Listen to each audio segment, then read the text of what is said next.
musculaire. Cette routine-là, moi je la fais quasiment tous les matins.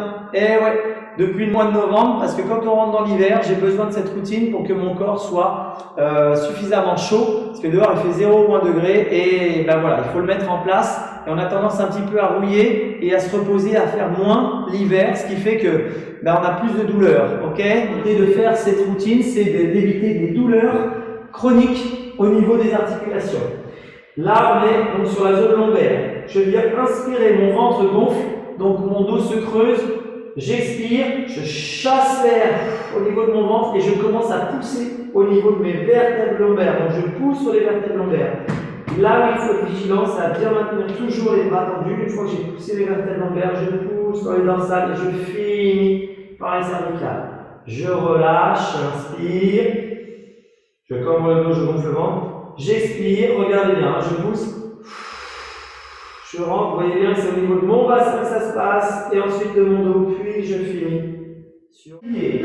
Battre de l'aile, cette fois-ci, je suis toujours au sol, je pousse bien dans les mains, d'accord? L'idée c'est, je pousse bien dans mes mains, les bras sont tendus, je viens mettre une main au niveau de la nuque, d'accord? Et je viens donc ouvrir cette aile, mais en même temps j'ouvre l'aile opposée, en maintenant bien mon dos parfaitement aligné.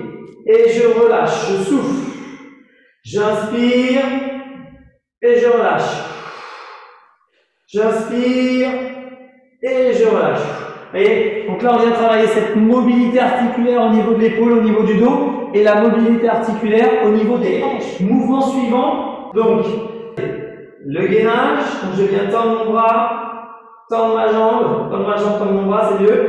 Et je viens, toujours en maintenant mon bassin droit, j'essaie d'aller toucher, clac, le pied du côté opposé. Je relâche.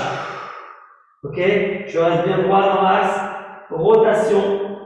Et je viens toucher mon talon. Je suis toujours, je pousse fort. De l'autre côté, ça donne ça. Là. Alors, j'essaie de ne pas me déséquilibrer, ni d'un côté, ni de l'autre, d'accord? Je reste parfaitement aligné, je gaine mes abdos, je suis dans l'axe. Et là, mon bras, si on a mal, on part sur le côté. Si on a moins mal, on essaie d'aller chercher le plus haut possible. D'accord? Et on pousse. N'oubliez pas de pousser dans les bras parce qu'on a tendance à finir comme ça. Moi, ce que je veux, c'est un bras bien ancré, une épaule bien dissociée. Allez, un petit, on continue sur les hanches. Alors là, j'ai un élastique.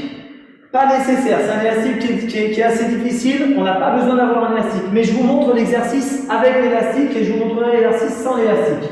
Donc, avec l'élastique, je passe l'élastique au niveau de ma hanche, d'accord? Ça atterrit juste sous la fesse. Je viens poser ici la jambe et je laisse la pression de l'élastique ramener ma jambe tranquillement vers l'avant, d'accord? On est sur une dissolution de hips, donc de la hanche, et on laisse aller tout doucement. Donc l'élastique vient travailler de façon passive à l'étirement de la hanche. Bien évidemment, celui-là, on peut faire le même sans avoir besoin, d'accord, d'un élastique. Mais l'élastique vient aider à cet étirement. Donc l'étirement, vous le connaissez, c'est vers l'avant, le psoas. Je viens poser ma hanche devant, je relâche bien, je trouve un étirement. Et de ce côté-là, je me mets de face pour que vous voyez bien. De ce côté-là, je viens ouvrir ma hanche. Donc j'avance et j'ouvre en même temps, d'accord? Je peux pousser avec mon coude, mon pied restant bien au sol. Donc je travaille ici mes ouvertures de hanche. Alors, quand on a fait l'étirement, tout de suite cet exercice, on prend un petit dictionnaire. Là, j'ai pris un kettlebell de 6 kg. Il faut prendre quelque chose de relativement lourd parce qu'on va intégrer l'exercice aux muscles. D'accord? On a travaillé l'étirement passif, mais vous connaissez on va dire mon goût pour l'actif. D'accord? On va tout de suite l'intégrer sur l'actif. Donc, Eric va mettre ses pieds sur le bord du tapis. Et là, on va descendre en squat. Donc, je garde bien mon kettlebell près de moi. Je peux le tenir même dans l'autre sens. Je le garde bien près de moi et je viens descendre en squat pour travailler vraiment ces ouvertures de hanches. Ok? Je pousse sur le côté mes genoux et voilà. Et là, je suis vraiment en ouverture de hanche et il n'y a pas de problème. Ça se passe. Ce que j'aime beaucoup, c'est la Sun Salutation. Rien qu'à elle, c'est une routine pour ceux qui font du yoga.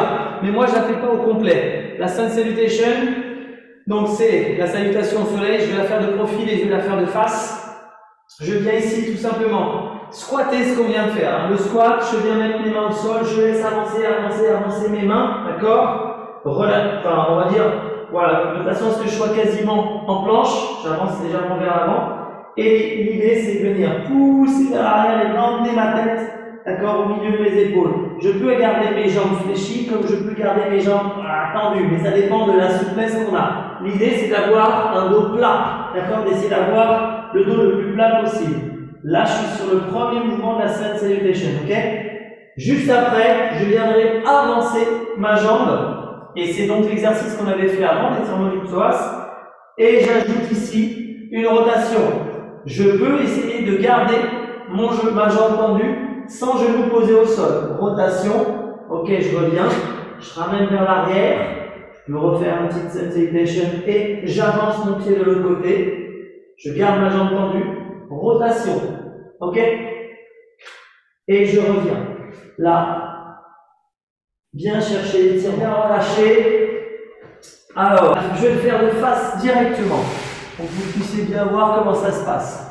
Là, ici, je suis 4 pattes, je viens rentrer mon genou avec mon pied qui part sur le côté et je viens reculer tranquillement. Il faut que ça tire au niveau de ma hanche. D'accord? L'idée, c'est de rester droit dans l'axe et d'essayer d'aller poser mon fessier sur le tapis. Donc j'y vais progressif en fonction de ce que je peux faire, tout doucement. Et au fur et à mesure que j'arrive à reculer et à m'asseoir, je viens relâcher la pression et détendre. Je reste une vingtaine de secondes dans cette position. Je vous montre de profil ce que ça donne.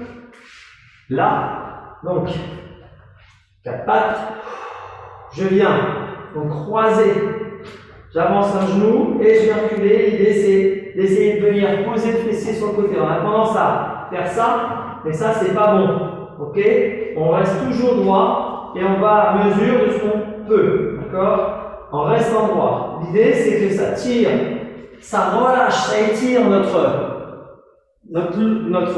tenseur du fascia latin. D'accord? Et ça étire notre fessier. L'idée, c'est vraiment progressif. On y va tout doux. On repart au sol. On restera sur du passif, on vient travailler sur les vertèbres lombaires, d'accord, douleur de dos, et les vertèbres dorsales. Donc on va travailler à ce niveau-là et à ce niveau-là. Je l'appelle le sphinx en rotation. Donc je viens me mettre en position, je suis pratiquement allongé de sphinx, c'est-à-dire que mon nombril, oui on me voit, mon nombril est au sol, je viens tendre mon bras gauche, j'amène la jambe opposée. Mais je reste la tête dans l'axe. Je viens travailler sur ma rotation de bassin. La tête dans l'axe. Je souffle et j'amène la rotation sur le côté. Ok? L'idée, c'est de travailler sur l'assouplissement au niveau des lombaires et au niveau du dos. Tranquillou, sans forcer.